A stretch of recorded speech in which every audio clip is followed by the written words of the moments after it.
I'd like to take a few minutes to reflect on the time that I spent with the staff and faculty within the organizational leadership program. I probably didn't take the most conventional route to becoming a college graduate.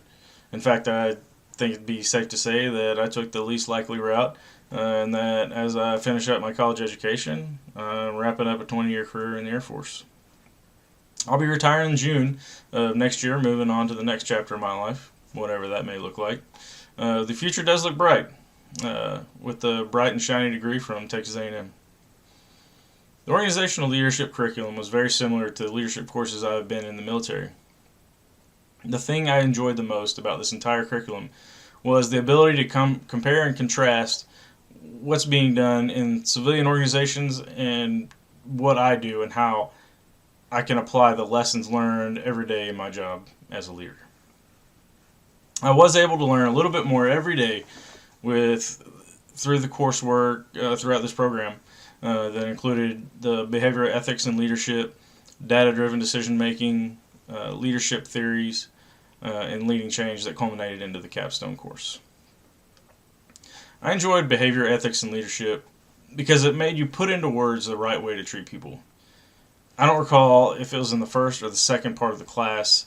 I remember there being a part where we discussed moral principles and whether there was one thing that everyone in the world could agree on, and I think there was. Dignity comes to mind. If you give a person the respect and dignity they deserve as a human, great strides can be made among people.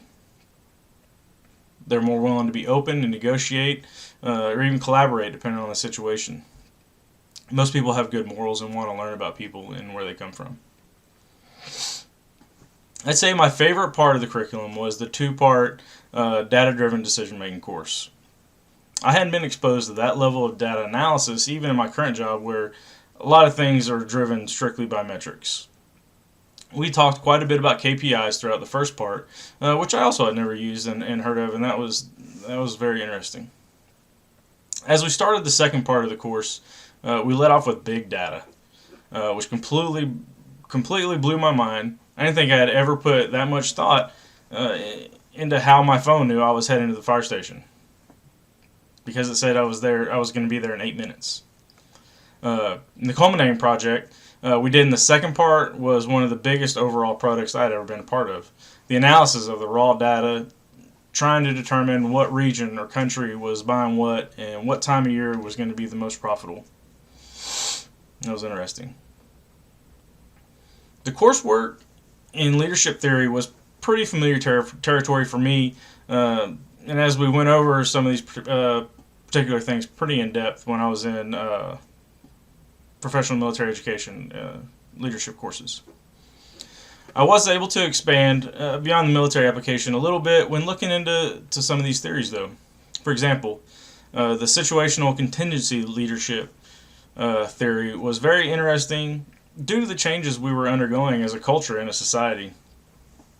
The circumstantial focus changes occurred in the mid-60s to the mid-80s. You try and put yourself in the shoes of a manager that was going through that time period where we had civil rights issues occurring at that time, and that had to be an undertaking all on its own, just be able to manage those type of situations.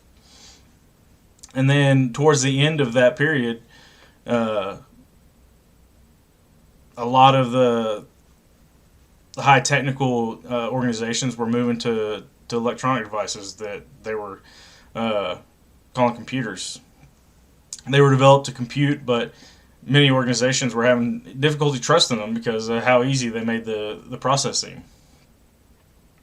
I also recall in this course discussing the use of power and how to use it effectively. I found the using power effectively interesting because in my line of work, most people would assume we're ruthless senior non-commissioned officers who lack apathy and rule with the proverbial iron fist. I've been on active duty for over 19 years, and while that was closer to the truth when I first enlisted, it certainly isn't now. Today's young adults come in and with what seems like different needs than maybe I or my colleagues did during that time. Not to say it's good or bad, it's just different. requires a different approach to leading young people. The final course prior to the capstone was leading change. This course was good because it highlighted some of the things I have learned throughout my career about change management.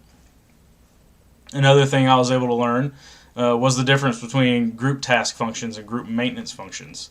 That's key because we use group functions almost exclusively in the military. We have to work as a team to make the mission happen.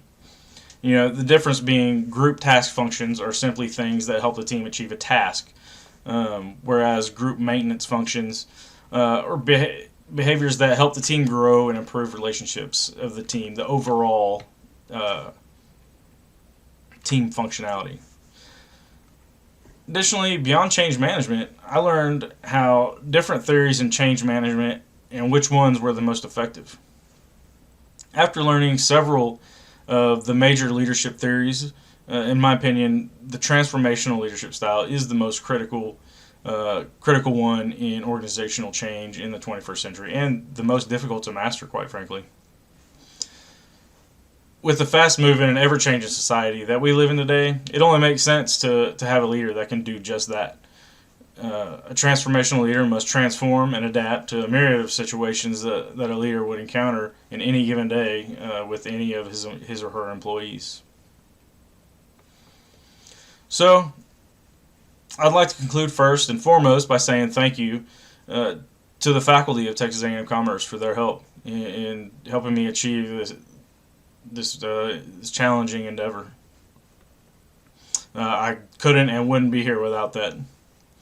I feel like I am much better equipped as a leader, having made my way through each of these courses, whether at home or deployed. I ended up spending 6 months in a downrange environment, and I think I ended up completing four courses at that time. So even downrange, and the help that I got from the faculty was fantastic. The grind every day to finish this degree has taught me that I do still have the drive to accomplish big goals, and I feel like I'm better prepared to take on the civilian world post-retirement. Thank you.